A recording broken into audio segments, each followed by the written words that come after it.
Ջապալակի կինը, կիրգիզական հեքիաթ։ Լինում է չի լինում, մի աղքատ դեհկան է լինում, Ջապալակա անունով, որ կիրգիզերեն նշանակում է բու։ Նա ունենում է մի կին, որի նման գեղեցկուհի արար աշխարհում չկար երբեք։ Խանի ջիգիտները մի անգամ տեսնում են նրան ու շատ զարմանում։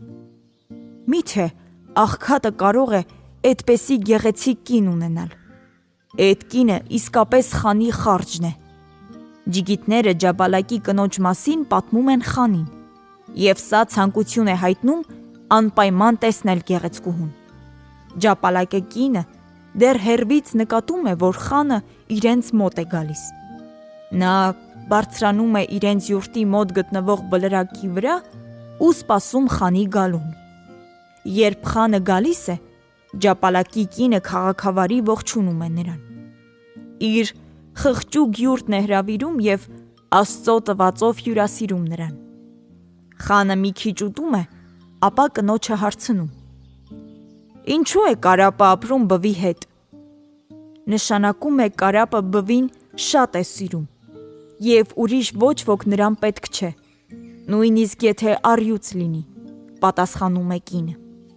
Խանը վեր է թռչում նստած տեղից, անսպասելի համբուրում է գեղեցկուհուն, յուրտից դուրս է գալիս, նստում իր ձին ու սլանում։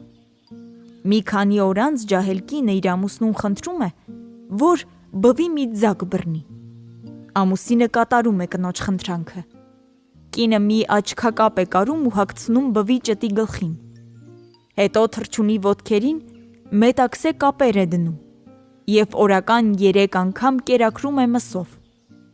Այսպես անցնում է որոշ ժամանակ, և Ջապալակի կինը իր ամուսնուն ասում է. թռչունին նստեցրու ձեռքիդ ու խանի մոտ գնա։ Լսիր, խելքդ գլխիդ է, զարմանում է Ջապալակը։ Էս թռչունը ոչ արծիվ է և ոչ էլ բազե է, ախր բոլորը վրաս կծիծաղեն այնտեղ։ Բայց կինը չէր զիջում, պնդում էր իրենը։ Բվի ճտին նստեցրու ձեռքիդ ու խանի մոտ գնա, ասում եմ։ Մտիր մոտը, մութն ընկնելու ժամանակ։ Խանը անպայման կհարցնի, թե «Հեյ Ջապալակ, էդ ինչ թռչուն է ձեռքիդ։ Միթե դա կարող է որևէ բան բռնել»։ Իսկ դու էսպես պատասխան տուր. «Իհարկե կարող է բռնել այն ամենը, ինչ որ կտեսնի իր դիմաց»։ Խանի կինը այնքան էլ խելոք չի ու անպայման կասի, թե «Մի փչիր Ջապալակ, հապա մի աչքակապը հանիր տեսնենք»։ Այդ ժամանակ էլ դու կասես. «Թռչունը կարող է ձեզ էլ բռնել» և անմիջապես հանիր ձագի աչքակապը։ Խանուհու կարմիր մանյակը բվի ճուտը անպայման մսի տեղ կդնի և կհարձակվի նրա վրա։ Էնտեղ խանուհին կճչա, թե «Վայ Ջապալակ, էս թռչունին հեռացրու ինձանից»։